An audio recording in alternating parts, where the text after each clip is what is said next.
Дээр үед манай нутагт Бүүе гэж авгаалдаг нэг хөгшин байж л дээ.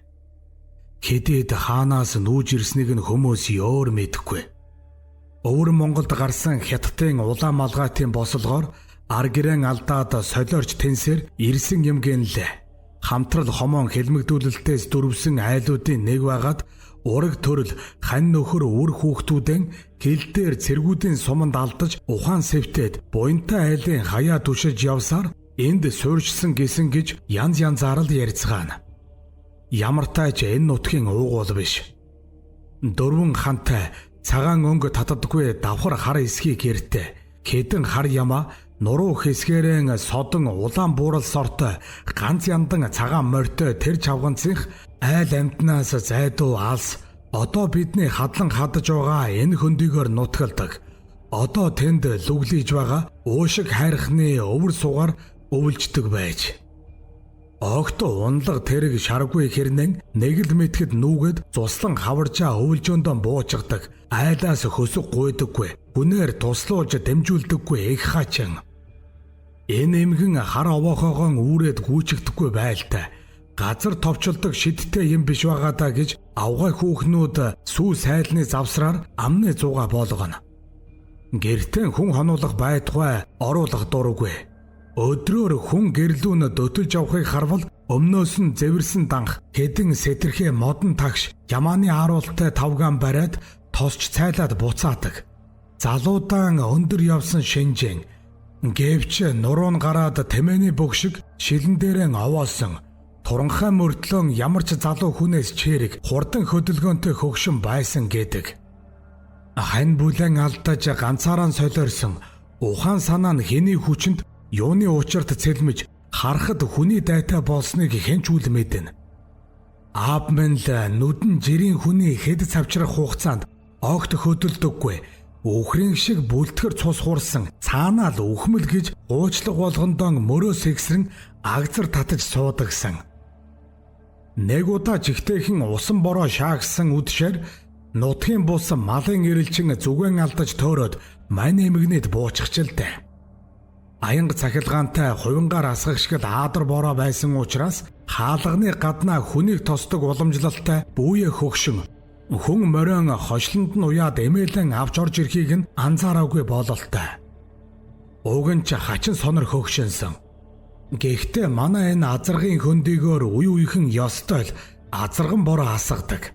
Их нурууттай залгасан битүү модтой атлан оргил хэсгээрэн эгээл уушиг шиг барсгар улаан хадархаг хайрхны нүцгэн орой дээр зогсоо зайгүй аянга цахилгаан цахилан наадаж тэнгэр угсран нүргэлж байдаг сонин газар л та. Сүүлийн үед төмөр зэсийн хүдэртэл гэдэг болж яг л тийм тэнгэр нүргэлж аянга цахилсан усан борооноор төөрсөн гийчин эмигнийд буучгчээ. Гэр бүдэг дэнгийн гэрэлтэй хөгшин хоймрын авдрынхаа урд өвдөглөөд сууж байсан гэдэг. Гүн ороод ирүүд их л эвгүй цочин угсгэж уулаг алдаад авдрын хавхалгаан унгааснаа хурдхан зур буцаагаад тагалж л дээ. Тэрхүү гийчин сүрхий хажигч хүн таарсан уу авдарт ухархай нонгорхой хүний гавлын хухай яснууд хальт харагдаад өнгөрөх шиг болсон гин. Гэвч төөрч тэнэд бэрж норсоор ашгүй аргалын утааны үнэр олж ирсэн хар хүн нэг их юм сансангүй андуу хараа бизгээд тоолгүй өнгөрч. Хөгшин шинжээргүй байсан ч цайлж дайлаад бороо намдах янзгүй болохоор нь дэвсгэр хайж өгчээ.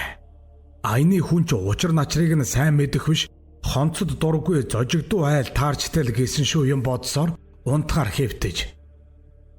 Орой орж ирэхдээ бороонд бээрснээсээ болоод биеийн хөнгөлөхөө мартсан эр чөн дунд давсгэн чинээд сэржгэж. Гэтэл дээвэр тогших борооны шаага хаяа хатвчаар туслах туслын чимээнээс гадна ёр бишийн хачин дуу шалир шалир гээд гарч байна гэн шүү. Гайхсан эр толгой дээгүүрэн нөмөрсөн чигтэй дээлэн ялэмгүй сөхөн харвас бүү үзэгт өнөө эмгэн чинь гэрийн хоймортой үзээрэн амтан болоод хувирчихсан жаахан хүүхдийн тархийг ухаад идэж сууж байж. Үдсэндээ цочордсон эр юм босчих тэр чигээрэн хөшчгөж. Хүн шиг ойлон толгойтой хэрнэн нохой шиг урагш түрсэн хошуутай гавал руугаан шигдэж орсон үзүүр нь тэрүүхэн тэндэн сэртийсэн хулгарч ихтэй. Дулааны уйлралд гадаа салхинд сэврэж тавьсан магшгал хүрэн улаан булчинлаг бие дээрэн үл анзаарагдам тарчиг сорлог үстэй. Хойд хөл нь богино хэрнэн урд хоёр мөч нь бичнэг шиг урт. Нэл шөрмөс булчин зангируулсан этгээд хачин амтэн танан цагаан хос соёотой ангалзах бүртэн часуулан харагдах хамааран хүүхдийн тархины зунгаарлцсан атрат эдийг хавар эртийн уураг амтлах шиг багтай тавтай зооглох нь ой гутам. Эрэлчин залуу айсандаа хөшчгөөд нүдэн тас айнаад дээлэндээ шургаатал хэвтээд байж. Өнөөхөж ихтэй амтэн гавлыг нь ухан идэж байгаа бололтой хүүхдийн бэгчж амжаагүй мөгөөрсөн ясыг чажгнуулан хугчж шавшуу хийж байснаа ёо-ёогүй л босоод өөрийнх нь зүг дөхөөд ирэх шиг боллоо гэн шүү. Айдсан туйлдаан хүрсэн залуугийн тэртээ тэргүй гоожих гээд байсан шээс нь гоёыг нь даган халуу оргиулаад л сад тавьж. Өмхөрөө дудсан мах шиг хэрнэн чиглэг нялуун танаар хан хийж шуухран үнэрлсээр тулаад ирэх үед залуу бараг л хэвтээгэрэн амин гарчээ. Тэгснэн гинэт яасан ч юм бэ мөнөөх этгээд адгус дуртай дургүй холдон өөдрүү зайлан одох шиг болж.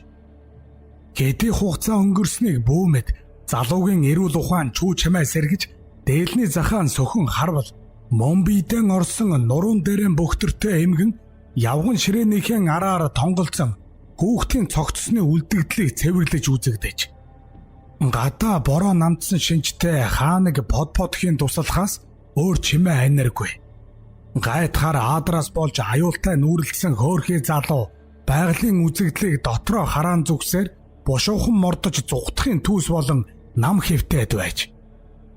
Эмгэн эрэлчийг орж ирэх үед онгойлхон уудалж алсан хуучин хар авдралуугаан юучгүй шахуу бутарсан бяцхан гавлын яс биенээс нь сугалсан богинохон жаахан нурууны хэлхийг хааш яашхан чулуудаснаа ажиг сэжиг авсан шинжтэй залуу тийш сэмхэн гэцээр ирж.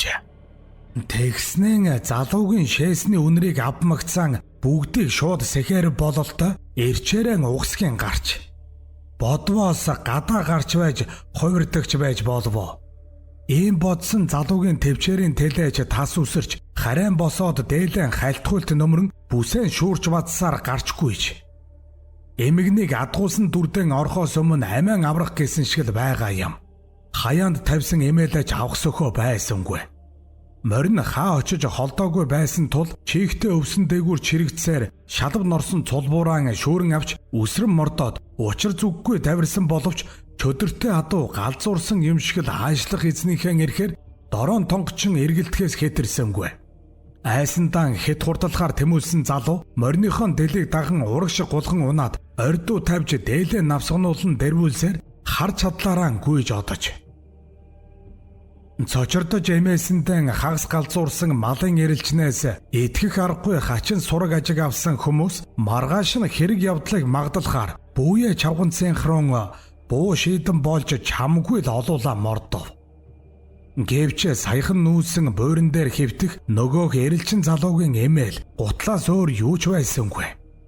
Мал хайгч залууг ухаан солиотой цуурхал тараагч гэх мэтэр л элэглэж доогдох нь доогдож дөрөмдөж загнах нь загнасаар энэхүү хэрэг явдал тексгээд шовтарсан ямдаг. Хачирхалтай нь бүүе эмэгнийг тэр цагаас хойш хэнч дахин олж хараагүй. Ийхүү өгүүлээд төдгийн дэргэд завлан суусан хижээл насны хар хүн ганцаа сунган цогсож буй зүчлэнээс тамхин асаагаад хацраан бомболцуулан сорж тамхи түүдэг хоёрын альны утаанд хорссныг бөөмөд нүдэн анвилзуулан тойрон суугчдыг эргүүлэн харлаа.